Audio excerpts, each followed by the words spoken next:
y podemos hablar de algo un poco más interesante, quizás, de cosmología, que no sé si lo han visto, ¿no? Han salido los titulares de que se ha encontrado la materia bariónica perdida.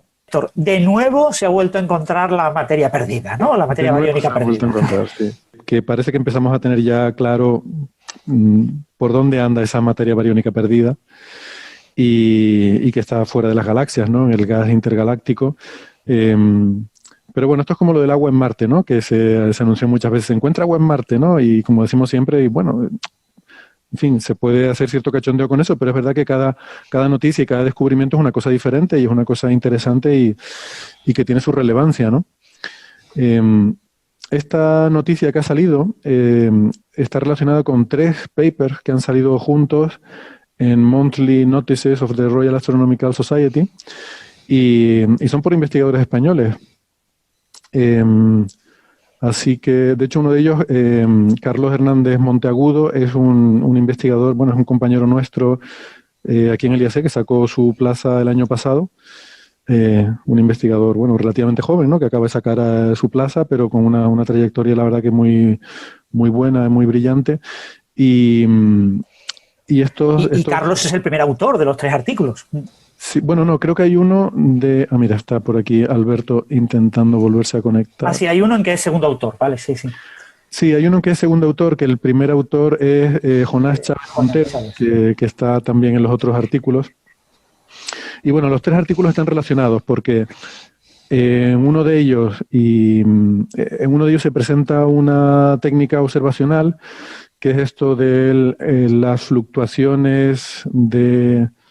A ver, en inglés es Angular Redshift Fluctuations, de hecho pesadas por la densidad, Density Weighted Angular Redshift Fluctuations, vamos a llamarlo ARF, que es como lo llaman en el acrónimo aquí.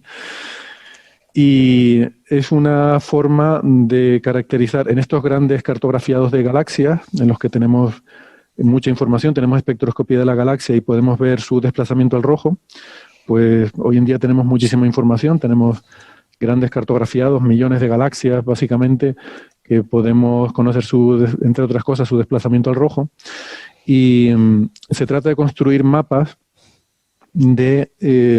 cuando vemos el desplazamiento al rojo de estas galaxias, pues cuántas son las fluctuaciones de esos desplazamientos al rojo, y eso pesado con la densidad es una medida muy buena. Ellos comprueban en este artículo que es una medida muy buena sobre todo de las velocidades peculiares. Las velocidades peculiares es la velocidad propia de una galaxia respecto a lo que se llama el flujo de Hubble. Es decir, sabemos que el universo está en expansión, todo se está alejando de todo, las galaxias todas tienen un redshift, eso es lo que llamamos el flujo de Hubble, pero superpuesto a ese movimiento global de expansión cósmica, luego cada galaxia tiene su propia velocidad que depende un poco de las interacciones gravitatorias que tenga con el resto del medio, con otras galaxias, ¿no? Bueno, pues eso es lo que llamamos las velocidades peculiares. Y estos mapas de las fluctuaciones de redshift correla muy bien, esto lo han comprobado con simulaciones cosmológicas, correla muy bien con la velocidad peculiar de las galaxias. Te las puedes sacar con una precisión muy buena, el 5% o algo así. ¿Vale? Entonces hay un artículo que trata sobre esto y luego los otros 2 artículos son aplicaciones de esta técnica. En uno de los artículos lo aplican a justamente esto, encontrar esta materia bariónica perdida, y en el otro artículo, que me parece más chulo todavía, aunque quizás no tiene resultados tan concretos, pero es como muy provocador, lo aplican a la posibilidad de distinguir entre gravedad, digamos, relatividad general y teorías alternativas de gravedad. Entonces vamos a empezar por la parte de la materia bariónica perdida, que es el gran titular que ha salido. Esto es esta idea de que cuando hacemos la contabilidad, cuando hacemos inventario de toda la materia que vemos en las galaxias, pues resulta que falta materia. Pero falta materia, esto, para no liarnos con la materia oscura, sabemos que hay una parte de la materia que es materia oscura, que es el 80%, que esa no la podemos detectar. Y de la materia normal, la materia bariónica, pues aún así, de la materia normal tampoco se detecta toda. De hecho, bueno, últimamente se ha ido encontrando más, pero estamos según estimaciones, entre el 50 y el 70% como mucho de la materia bariónica, ¿no? Entonces, cuando hablamos de la materia bariónica perdida, nos referimos a ese último 30-40% de materia que falta por inventariar en el censo cósmico, que, insisto, no es la materia oscura, ¿vale? Por eso se dice materia bariónica. He visto por ahí en algunos titulares que se han liado y dicen que los astrónomos han encontrado una materia nueva que se llama bariónica. No, no es eso. Es materia. La materia bariónica es la materia normal. Pues de la materia normal nos faltaba parte. Y eso no nos ponía muy nerviosos porque sabemos que es normal que falte, porque sobre todo hay muchos procesos que tienen lugar en las galaxias, que son los que se llaman de feedback, que tienen que ver con que las explosiones de supernova expulsan material de las galaxias, los chorros de los agujeros negros supermasivos, estos agujeros cuando están activos echan chorros de material hacia afuera, y sabemos que ese material va a ser difícil de ver en las observaciones, ¿no?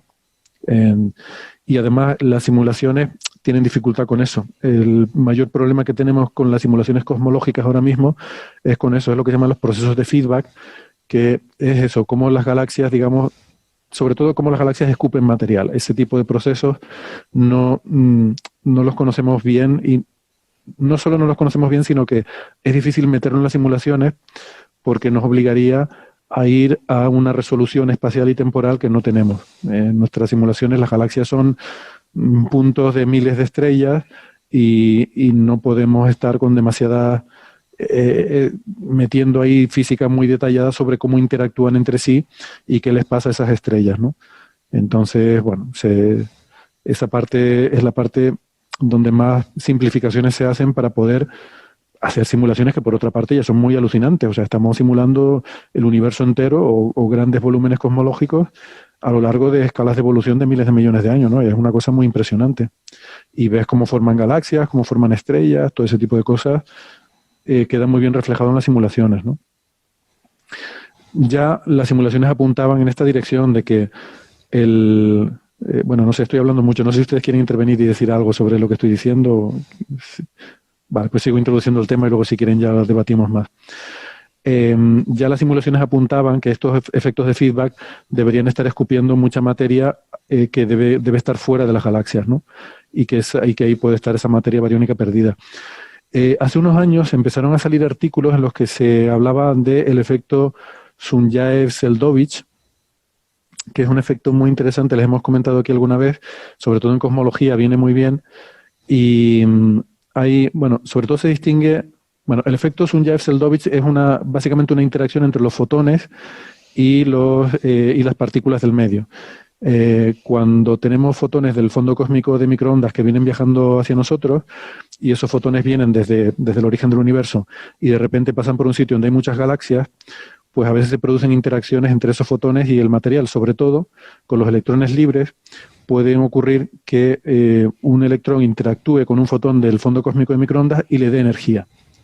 Entonces, resulta que cuando el fondo cósmico de microondas pasa por una zona de mucha densidad de galaxias, es más probable que esos fotones nos lleguen con un exceso de energía a nosotros. Es como si los electrones le pegaran un empujón al fotón, ¿no? Y el fotón no puede ir más rápido por eso, pero sí puede tener más energía y por lo tanto cambia su color, digamos. Exactamente. Yo me imagino que también puede haber scattering, ¿no? Puede salir el fotón dispersado en otra dirección, pero esos no los veríamos. Nosotros solo vemos los fotones que vienen en nuestra dirección, que son o los que venían y el scattering es hacia adelante, o sea, el efecto del golpe del electrón le da energía, pero mantiene la dirección, o bien algún proceso de scattering en el cual un fotón que fuera en otra dirección es rebotado y entra en nuestra línea de visión, ¿no? Bueno, sí, no sé, en este caso no me he hecho el cálculo, pero en física de partículas sucede a veces que cuando se produce una de estas colisiones en donde hay algo de transferencia de energía, algo de esto, es especialmente probable que siga en la misma dirección en la que venía, ¿no? Y por eso se habla de forward scattering, ¿no? De scattering hacia adelante.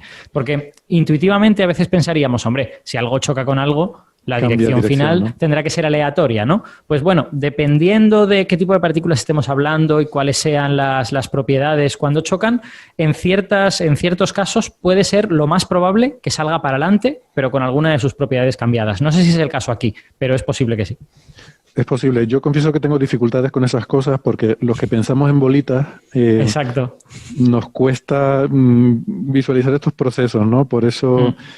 Porque en realidad son procesos ondulatorios. O sea, en el fondo, si pensaras en las partículas como ondas, es cuando entenderías cuándo es probable que la onda cambie de dirección, cuándo no, y todas estas cosas. O sea, en el fondo no tienen misterio, pero las bolitas como que no son muy apropiadas para imaginar estos procesos. Yo eso lo veo mejor con átomos, ¿no? Porque igual que pasa con la emisión estimulada, cuando un átomo absorbe un fotón, luego es más probable que lo reemita en la misma dirección en la que venía.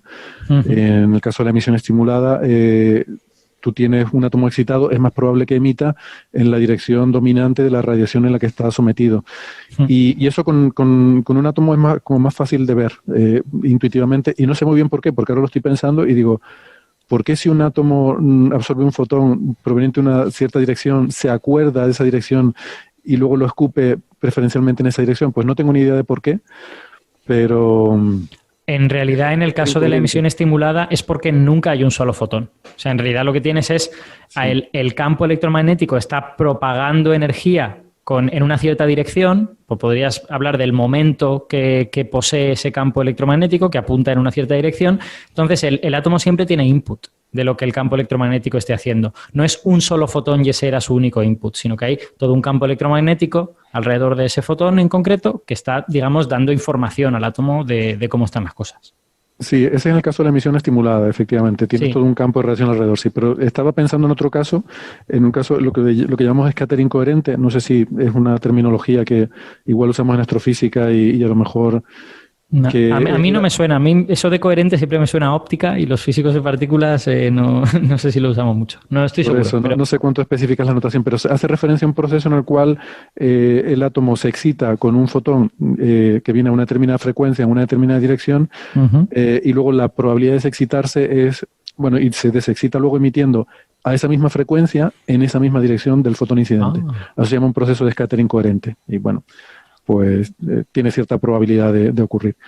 No, habría que mirarlo. Yo ya te digo que en los casos para los que sí lo miré, que no fue este, mi conclusión fue, esto no tiene tanto misterio cuando se mira bien, pero parece raro cuando piensas en bolitas, ¿no? Claro, incluso pensándolo ahora en forma de un átomo, no sé por qué decía yo que me resultaba natural, porque tampoco tiene mucho sentido, ¿no? En fin, da igual. Tampoco, aquí estamos hablando de electrones libres, que ni siquiera es que estemos hablando de átomos. Exacto, que son cosas que ni siquiera tienen estructura interna. Que ni siquiera tienen estructura, son partículas fundamentales. O sea, que vaya usted a saber lo que pasa ahí. Pero bueno, la cuestión es que el efecto es ese, que hay una transferencia de energía del electrón al fotón del fondo cósmico de microondas, y entonces eso hace que, pues eso, en las zonas donde hay más densidad, nos viene la radiación, digamos que más energética del fondo cósmico de microondas. Esa es un poco la clave de esto. Se suele distinguir, que es una distinción, supongo que será útil para algunas situaciones, pero se suele hablar del efecto Sunyaev-Seldovich térmico y el cinético. Y la diferencia depende simplemente de si la velocidad que tenía el electrón era, pues simplemente porque el medio está caliente, y entonces tienes muchos electrones moviéndose en diferentes direcciones arbitrariamente, cada uno con una velocidad diferente pero aleatoria, o ese sería el térmico. O el cinético es si hay una velocidad, una bulk velocity, ¿no? Una velocidad de grupo, en el que digamos que todas las partículas hay un movimiento preferencial de todas las partículas en una dirección. Sí, como que hay un flujo de un reguero, un stream de estos de partículas, sí, ¿no? Hay una velocidad macroscópica, por así decirlo. Esas partículas son parte de un movimiento macroscópico, y entonces ese movimiento macroscópico golpea al fotón, el electrón que está moviéndose con ese movimiento macroscópico, golpea al fotón y le da una energía adicional. Esa es la diferencia, pero bueno, al final es lo mismo. El electrón tiene una velocidad, desde el punto de vista microscópico, no hay diferencia, ¿no?, entre esas dos versiones del efecto Sunyaev-Seldovich. Vale, pues en este paper lo que hacen es que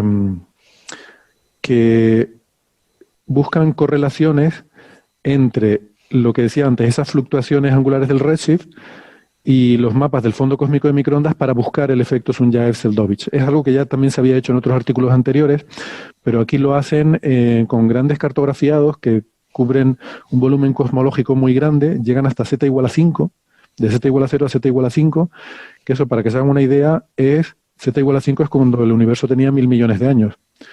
o sea, hace 12.000 y pico millones de años, ¿no? Pues digamos que con galaxias que cubren todo ese rango, y sobre todo fijándose en cuásares, ellos se fijan en cuásares para trazar estas fluctuaciones de redshift, eso lo correlan con la distribución del fondo cósmico de microondas para buscar ese efecto Sunyaev-Seldovich. Porque, bueno, la cuestión es que el problema es que el efecto es mucho menor que las fluctuaciones del fondo de microondas. Creo que es 100 veces menor que las fluctuaciones del fondo de microondas. Con lo cual, es un patrón que está ahí superpuesto al fondo de microondas, pero es un patrón no dominante. Lo dominante son las fluctuaciones del fondo de microondas. O sea que si no tienes otra cosa que te ayude a ver por dónde va el patrón, no lo sabes distinguir de las fluctuaciones que hay, pues simplemente porque en el inicio el plasma del universo estaba a diferentes temperaturas, ¿no? Exactamente.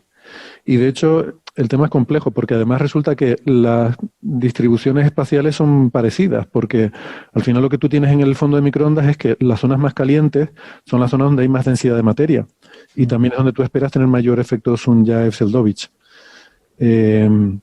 Así que el tema es complejo, ¿no? Y por eso, bueno, aquí yo creo que el gran mérito de este artículo es el haber conseguido sacarlo. Dice que lo detectan a 11 sigmas a base de usar unos cartografiados, usan varios cartografiados, el Sloan Digital Sky Survey, el BOSS, no recuerdo, lo tengo por aquí apuntado, a ver si lo leo exactamente qué cartografiados usaban. Pero bueno, que es básicamente todo lo que hay disponible. Y luego también con simulaciones numéricas hacen una especie de calibración para ver cuánto de fiables son sus detecciones. O sea, combinan la información de simulaciones numéricas con esta de las observaciones. Entonces, sacan estos mapas del efecto Sunyaev-Seldovich y eso les permite determinar algunas propiedades del gas.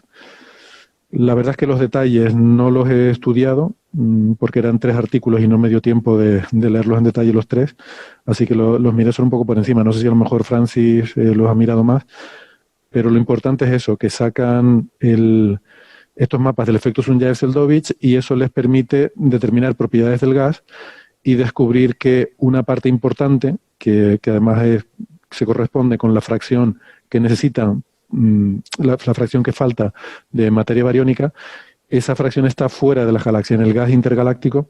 Pues claro, lo bueno es que este gas es sensible a toda la materia, independiente. Este gas intergaláctico es indetectable porque está en una temperatura intermedia que ni emiten el visible ni emiten rayos X, entonces es invisible y tiene densidades muy bajas. Y sin embargo, con el Sunyaev-Seldovich sí que puede ser sensible a él. Y entonces encuentras que el censo ya sí que te da la cantidad correcta de materia que necesitas, ¿no? Héctor, una pregunta tonta, pero que no se me ocurre la respuesta. ¿Por qué es invisible si está a temperaturas intermedias? O sea, debería emitir ultravioleta. El ultravioleta como que no consigue llegar hasta nosotros, no logra atravesar estas distancias tan grandes. ¿O? Las densidades son muy bajas, ¿no? El gas es muy tenue. Entonces, supongo que algo de emisión habrá, pero imagino que no suficiente como para que sea detectable, ¿no? Para que seamos sensibles a ella. Vale.